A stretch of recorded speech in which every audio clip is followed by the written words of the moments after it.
17세기 네덜란드의 화가 렘브란트의 작품 중에 십자가라고 하는 판화가 있습니다. 예수님께서 십자가에 못 박히신 그림 속에는 예수님의 십자가를 중심으로 마리아와 제자 요한, 군인과 군중들, 바리새인과 서기관들이 등장합니다. 그런데 어울리지 않는 옷차림을 한 남자가 그려져 있습니다. 그는 렘브란트 자신입니다.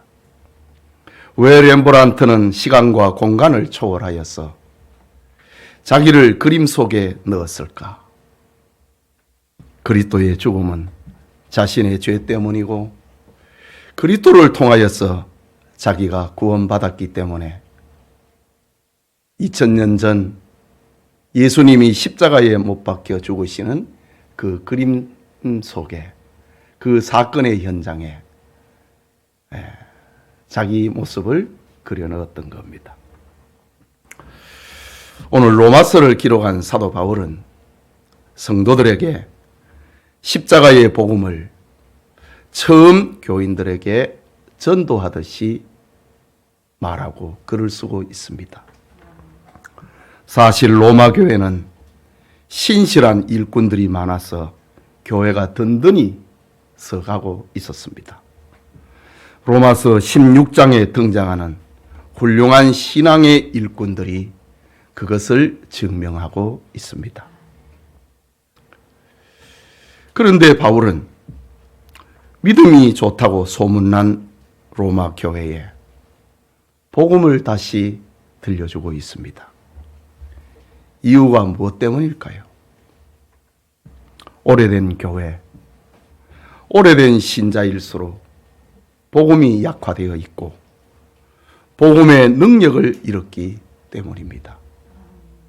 다시 말하자면 십자가 앞에서 다시 깨어져야 할 사람이 교회 안에 있고 굳어지고 교만한 마음이 녹아져야 할 사람이 교회 안에 있고 성령의 역사로 새로워져야 할 사람이 교회 안에 있기 때문에 바울은 처음 만나는 사람처럼, 처음 복음을 듣는 사람에게처럼 십자가의 복음을 자세하게 사실적으로 들려주고 있는 겁니다.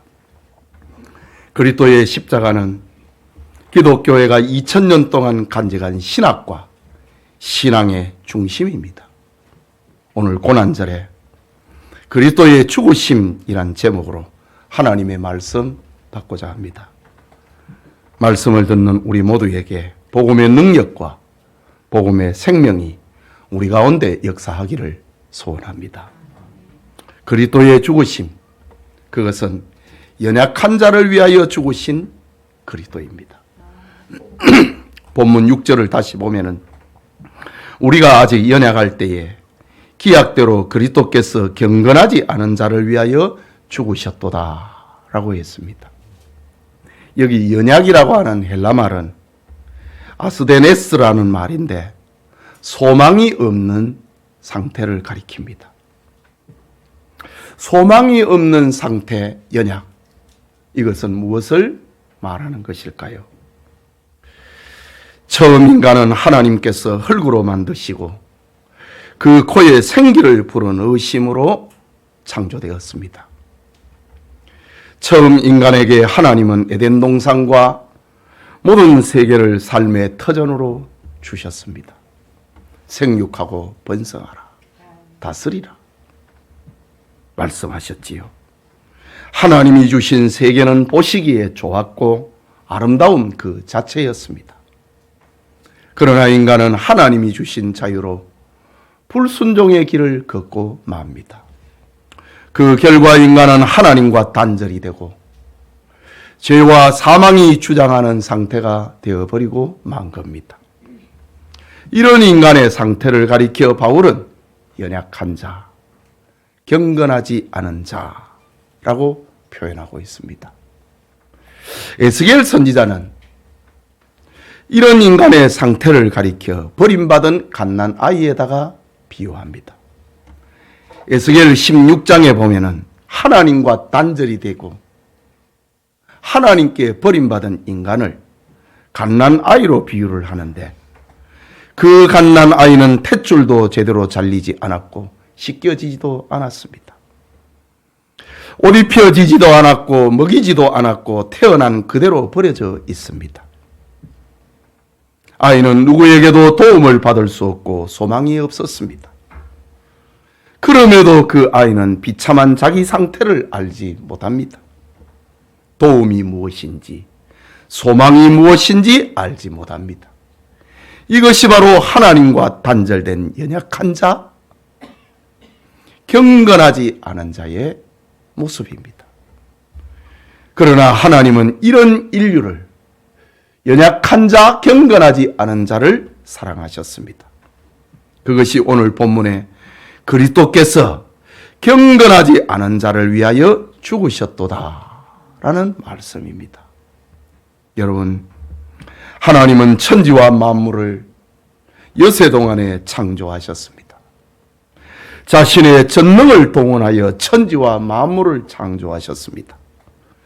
그러나 인류를 구원하기 위하여 하나님은 자신의 전능을 사용하지 않았습니다. 하나님은 자신의 독생자 예수 그리스도를 세상에 보내어서 그를 십자가에 죽게 하심으로 하나님과 단절된 연약한 인간, 경건하지 않는 인간을 구원하기를 원하셨습니다. 소망을 잃어버린 인류를 구원하기를 원하셨습니다. 그 구원 계획이 6절의 말씀, 기약대로, 우리가 아직 연약할 때에 기약대로, 약속하신 대로, 계획하신 대로라는 말입니다. 말하자면 하나님의 구원은 하루아침에 이루어진 사건이 아니라는 말이지요. 전능의 방법을 동원한 것도 아니라는 말입니다. 즉흥적인 사건도 아니고 임시방편도 아니고 임기응변도 아니고 수정되고 보완된 것도 아니라는 말입니다.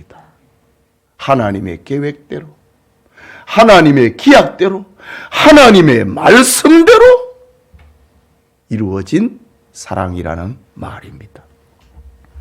여러분, 사람들은 굳은 맹세를 하지만은 상황과 여건에 따라서 변합니다. 그러면서도 자기를 합리화하고 정상을 참작해 달라고 변호합니다. 예수님의 제자 베드로를 보십시오. 그는 예수님을 버리지 않겠노라고 목숨을 걸고 맹세했습니다. 그러나 하루도 지나기 전에 3번이나 예수님을 모른다고 부인하고 예수님을 저주하기까지 했습니다. 그런데 하나님의 사랑은 변함이 없습니다. 기약대로입니다. 계획대로입니다. 약속대로입니다. 하나님의 말씀대로 자신의 사랑을 정확하게 자신의 때에 이루어 가시는 하나님이십니다. 오늘날 사람들은 이성과 과학을 발전시키고 인간의 위대함을 바벨탑을 샀듯이 온 세상에 자랑합니다. 큰 권세와 많은 재물을 모은 사람은 하나님처럼 행세합니다. 그러나 하나님은 예수 그리스도가 십자가에 죽으신 그 사랑을 통해서 연약한 인간을 구원하시기를 원하는 것이 창세절의 계획이요, 지금까지 변함이 없는 하나님의 구원 계획인 겁니다. 이것이 당대 최고 문명에 살고 있는 로마교회 교인들이 다시 들어야 될 복음이라고 하는 사실입니다. 복음은 변하지 않는다. 말씀대로, 약속대로. 사람은 변하고 사람은 꾀를 부리지만은, 사람은 변명하고 사람은 자기를 좀 알아달라고 하지만은, 하나님은 약속대로, 기약대로, 계획대로 그리스도께서 십자가에 죽게 하심으로 죄인을, 연약한 자를 구원하기를 기뻐하시는 겁니다. 예배드리는 성도님, 우리 역시 하나님과 단절되어 소망이 없는 상태, 연약한 상태, 경건하지 않은 상태에 있었습니다. 우리가 사는 세상은 로마처럼 명예와 권세와 재물과 과학과 예술이 하늘에 닿고 있습니다. 그럼에도 하나님은 자신의 독생자 그리스도의 죽으신 사랑으로 우리를 구원하기를 기뻐하신 겁니다. 이것이 바로 로마교회 교인들이 들어야 할 것입니다. 다시 들어야 될 복음이라는 말입니다. 이 복음을 마음에 새기는 교우들이 되시기를 축복합니다. 그게 둘째로 죄인을 위하여 죽으신 그리스도라고 했습니다. 본문 8절이지요. 우리가 아직 죄인 되었을 때에 그리스도께서 우리를 위하여 죽으심으로 하나님께서 우리에 대한 자기의 사랑을 확정하셨느니라고 했습니다. 여기 죄인이라고 하는 말은 그냥 평범하게 의미 없이 그냥 자기를 낮추기 위하여서 사용하는 그런 언어가 아닙니다. 본문의 죄인은 하마로톨론이라고 하는 말인데 이 말은 율법에 의하여서 하나님의 법에 의하여서 죄인으로 판명이 난 결정이 된 상태를 가리키는 말입니다. 사람들은 하나님이 주신 양심이 있습니다. 하나님이 주신 자연 계시 윤리가 있습니다. 이것을 통해서 인간은 어떤 존재라고 하는 사실을 다 알지 못합니다. 그래서 일반 계시의 불충분성이라는 표현을 쓰고 있지 않습니까?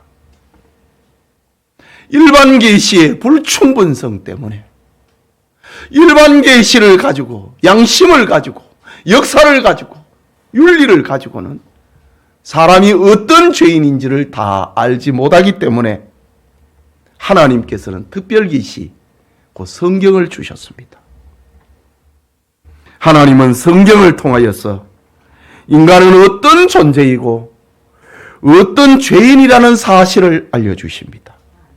그리고 구원의 길을 제시합니다.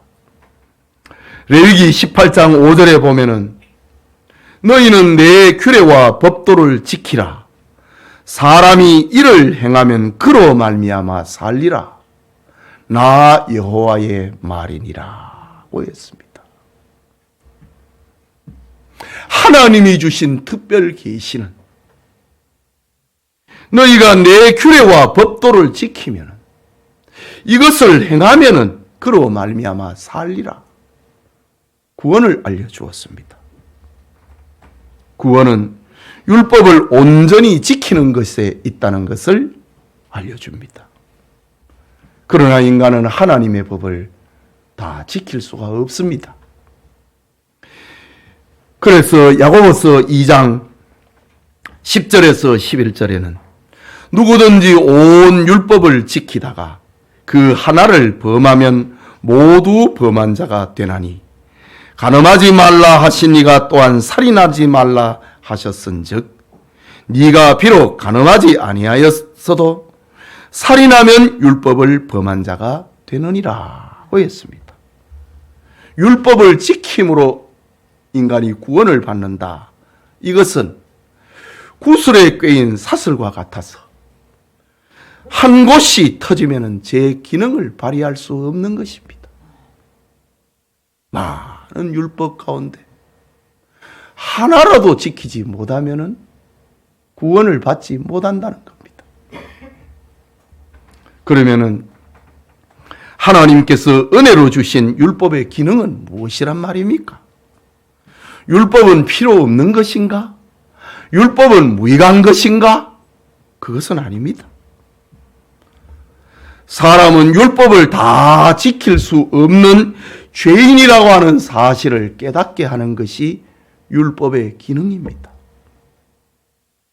다시 말하자면 하나님이 주신 율법이 없으면 우리는 어떤 죄인이라는 것을 모른다는 말입니다.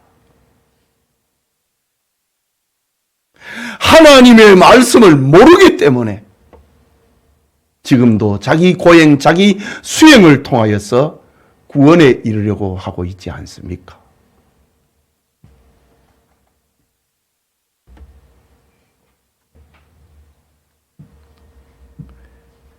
그래서 율법 아래서 고민을 냈던 사도 바울은 오라 나는 곤고한 사람이로다. 이 사망의 몸에서 누가 나를 건져내랴. 사람이 구원에 이르는 길, 살 수 있는 길은 하나님의 규례와 법도를 다 지키는 거라고 했는데 율법의 아이로 태어났고 율법의 청년으로 자랐고 율법의 학자가 된 사도 바울이 나는 이거 다 못 지키겠다. 오라 나는 곤고한 사람이로다. 이 사망의 몸에서 누가 나를 건져내랴 라고 몸부림치고 탄식했던 겁니다. 오늘 성경에 사도 바울처럼 인류가 율법을 지킬 능력이 없다고 결정이 된 그때 그리스도께서 우리를 위하여 죽으심으로 하나님께서 우리에 대한 자기의 사랑을 확증하셨느니라고 했습니다. 그리스도의 죽으심은 인간이 본성적으로 의인이 될 수 없다. 인간이 역사적으로 구원에 이를 수 없다. 인간이 환경적으로 율법을 다 지킬 능력이 없다고 판결이 난 그때에 나타내신 하나님의 사랑이 확증이 바로 그리스도의 십자가 죽으심이라고 합니다. 여기 확증이라고 하는 말은 법적인 선포를 말합니다. 우리가 죄인으로 결정난 그때, 도무지 희망이 없다고 하는 그때, 바울의 울부짖음처럼 누가 나를 이 사망의 법에서 구원해랴, 건져내랴 라고 탄식을 하는 그때에 하나님은 그리스도를 우리를 위하여 죽게 하심으로 우리 죄가 용서받았다는 사실을 선포하고 있는 겁니다. 이것이 다시 들어야 될 복음이라는 말입니다. 예수님을 오래 믿은 사람들은 이 복음을 자주 잊어버립니다. 그래서 약하고 넘어질 때에 실망합니다. 좌절합니다. 복음을 잊어버렸다 이거지요. 우리는 율법을 지킴으로 의롭게 될 수 없는데도 불구하고 자꾸 그것을 붙듭니다. 그런데 집사가 되고 권사가 되고 장로가 돼도 내가 구원받았는가 헷갈립니다. 다시 들어야 될 복음이라는 말입니다. 복음을 다시 들어야 됩니다. 로마 교회가 들어야 할 복음이 바로 이것입니다. 여러분, 우리가 순간순간 접촉하는 하늘과 자연은 하나님의 사랑을 나타내고 있습니다. 율법의 교훈 역시 하나님의 사랑을 우리에게 알려주고 있습니다. 그런데 그리스도께서 십자가에 죽으심은 우리를 향한 하나님의 사랑의 확증, 절정이라고 말하고 있는 겁니다.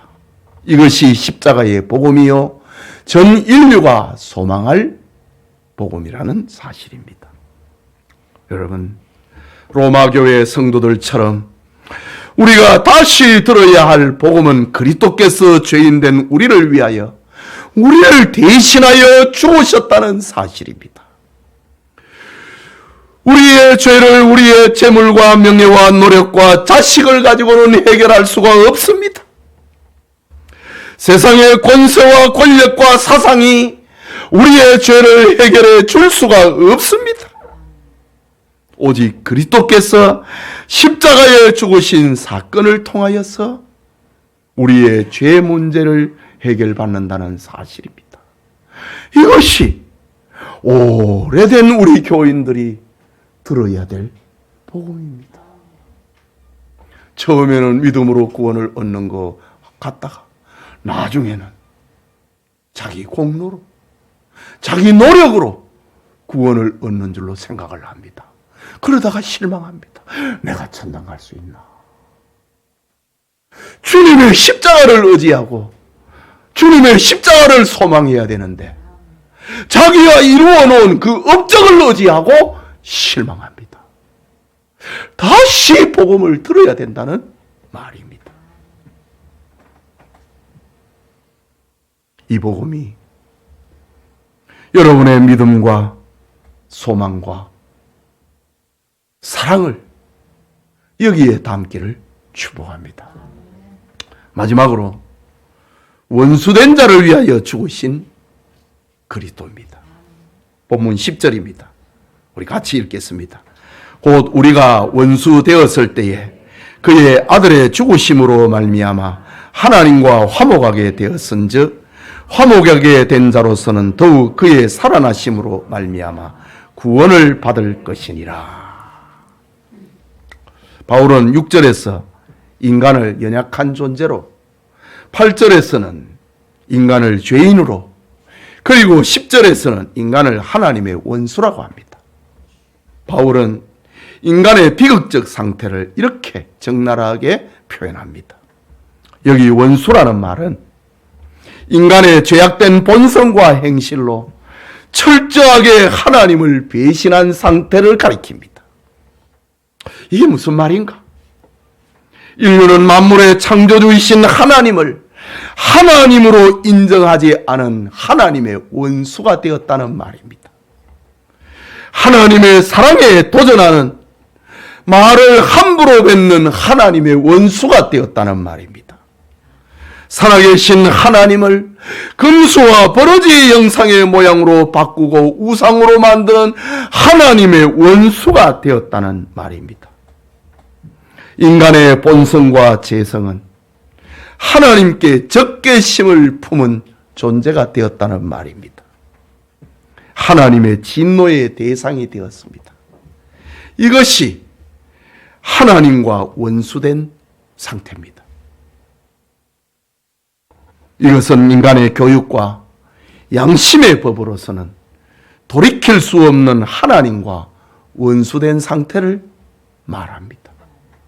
그런데 이런 원수된 인류를 위하여서 하나님은 자신의 독생자 예수 그리스도의 죽음으로 하나님과 화목하게 만드셨습니다. 여러분, 세상은 원수를 미워하고 아들을 사랑합니다. 세상은 원수를 멸하고 아들을 유익하게 만듭니다. 그러나 하나님은 원수된 우리를 위하여 자신의 아들을 죽이셨습니다. 그래서 이사야 선자는 그가 찔림은 우리의 허물 때문이요 그가 상함은 우리의 죄악 때문이라. 그가 징계를 받음으로 우리는 평화를 누리고 그가 채찍에 맞음으로 우리는 나음을 받았도다 라고 감격하고 감사하고 있는 겁니다. 그리스도로 인하여서 우리는 하나님과의 원수관계에서 벗어났습니다.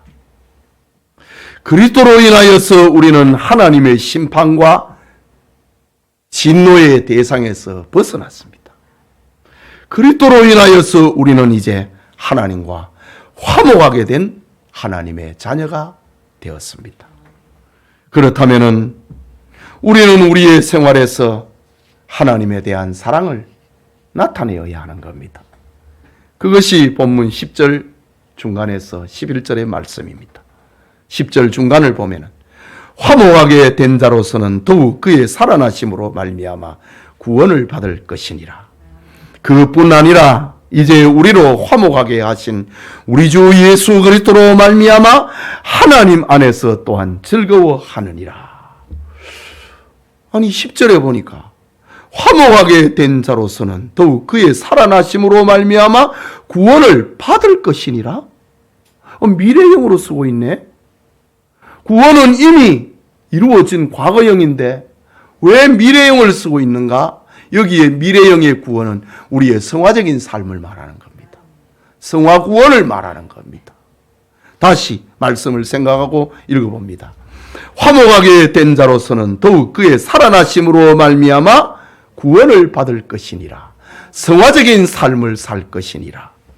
그뿐 아니라 이제 우리로 화목하게 하신 우리 주 예수 그리스도로 말미암아 하나님 안에서 또한 즐거워하느니라 하였습니다. 여기 즐거워한다 라는 말은 그리스도인의 삶의 내용과 목적을 말하는 겁니다. 하나님은 구원받은 성도들로 하여금, 구원받은 사람들로 하여금 그리스도와 한 몸을 이루게 하셨습니다. 그 몸은 그리스도를 머리로 하는 교회를 말하는 겁니다. 그렇다면 성도는 그리스도로 말미암아 즐거워하고 영광을 하나님께 돌려야 되는데, 하나님 안에서 즐거워하는 교회는 바로 하나님이 이루신 구원의 열매라는 것입니다. 이것이 로마 교회가 다시 들어야 되고 우리가 다시 들어야 될 복음이라는 겁니다. 성화적인 구원을 이루어가면서 하나님 안에서 즐거워하라. 그리스도의 공동체가 되어가지고 로마 교회라고 하는 하나의 공동체가 되어가지고 그리스도를 머리로 하면서 교회를 사랑하고 교회를 섬기라. 이것이 로마 교회 성도들이 들어야 될 복음이라는 거지. 우리가 들어야 될 복음이라는 말입니다. 사랑하는 성도 여러분, 로마 교회처럼 오래된 교회, 오래된 신자들이 다시 들어야 될 것은 그리스도께서 우리를 위하여 죽으셨다고 하는 순수한 복음입니다. 오늘날 유럽의 교회들, 한때 세계를 먹이던 교회들이 쇠퇴한 이유가 무엇입니까? 그것은 그리스도의 복음을 잃었기 때문입니다. 한국의 오래된 교회, 큰 교회들이 세상의 소금과 빛이 되지 못하는 이유가 무엇입니까? 그것은 그리스도의 복음을 잃어버렸기 때문입니다. 오래 믿는다고 하는 교인들이 교회와 사회에서 빛이 되지 못하는 이유가 무엇입니까? 복음의 순수성을, 순수한 그 복음을 잃어버렸기 때문입니다. 처음은 그렇지 않았습니다. 저 요한계시록에 에베소 교회가 처음 사랑을 잃어버렸던 것처럼 한국 교회의 처음은 그렇지 않았습니다. 교인들이 처음 예수님을 믿을 때 그렇지 않았습니다. 그런데 그 첫사랑을 잃어버린 것입니다. 그 첫사랑을 잃어버렸기 때문에 소금이 되지 못하고 빛이 되지 못하고 이 땅에 살아가고 있는 겁니다. 여러분, 하나님은 연약한 자, 죄인으로 판명된 자, 원수를 구원하기 위하여 자신의 독생자 예수 그리스도를 세상에 보내셨습니다. 그로 고난의 생을 살게 하셨습니다. 십자가에 못 박혀 온 인류가 감당해야 될 죄와 진노를 받게 하셨습니다. 이것이 인류가 얻은 최고의 복음이요 소망입니다. 이 복음은 언제나 우리로 하여금 낙심하지 않게 만듭니다. 이 복음은 우리를 언제든지 자랑하지 못하게 만듭니다. 이 복음은 언제든지 우리로 하여금 자기를 주장하지 못하게 만듭니다. 이 복음에는 하나님의 사랑이 담겨 있고 우리의 소망이고 교회의 소망이기 때문입니다. 하나님께서 우리를 구원하신 궁극적인 이유는 하나님 안에서 즐거워하고 하나님께 영광을 돌리고 하나님의 새로운 가족인 교회를 사랑하고 섬기는 것입니다. 다시 오실 예수님께서 요한계시록 22장 12절에 말씀하시기를 보라 내가 속히 오리니 내가 줄 상이 내게 있어 각 사람에게 그가 행한 대로 갚아주리라고 약속하고 있습니다. 주님을 위한 여러분의 수고와 섬김은 절대로 헛되지 않고 주님의 나라에서 상급의 재료가 되게 할 것이라고 하는 주님의 말씀입니다. 예수님이 십자가에 죽으신 고난절에 로마 교회가 그랬던 것처럼 우리를 죄에서 구원하신 구원의 감격이 새로워지고 주님의 몸된 교회를 향한 섬김이 새로워지기를 축복합니다. 우리 말씀을 생각하고 우리 같이 기도합시다. 우리 모두는 다 복음을 다시 들어야 될 사람입니다. 우리가 복음을 다시 듣기 위해서 매해 성경을 읽고 있지 않습니까? 1년에 2번씩 우리가 성경을 읽자. 처음으로 돌아가야 됩니다. 그리스도께서 연약한 우리를 위하여서 죽으셨다. 그리스도께서 죄인으로 판정된 그때에 우리를 위하여서 죽으셨다. 그리스도께서 하나님과 원수된 우리를 위하여 십자가에 죽으셨다. 이것이 복음입니다. 오래된 교회, 오래된 교인들이 들어야 될 복음입니다. 이 복음은 우리를 낙심하지 않게 한다고 했지요. 이 복음은 우리를 자랑하지 못하게 만든다고 했습니다. 이 복음은 우리로 하여금 자기를 주장하지 못하게 만든다고 합니다. 주님께서 나를 위하여, 연약한 나를 위하여, 죄인된 나를 위하여, 원수된 나를 위하여 죽으셨는데 그 앞에 우리가 주장할 것은 없는 겁니다. 그런데 신앙생활을 오래 하다 보면은 이 복음 안에서 자기가 무슨 권리가 있는 것처럼, 자기가 주장해도 되는 것처럼 말로 한다고요, 행동을 한다고요. 다시 복음을 들어야 됩니다. 우리 말씀을 생각하고 기도합시다.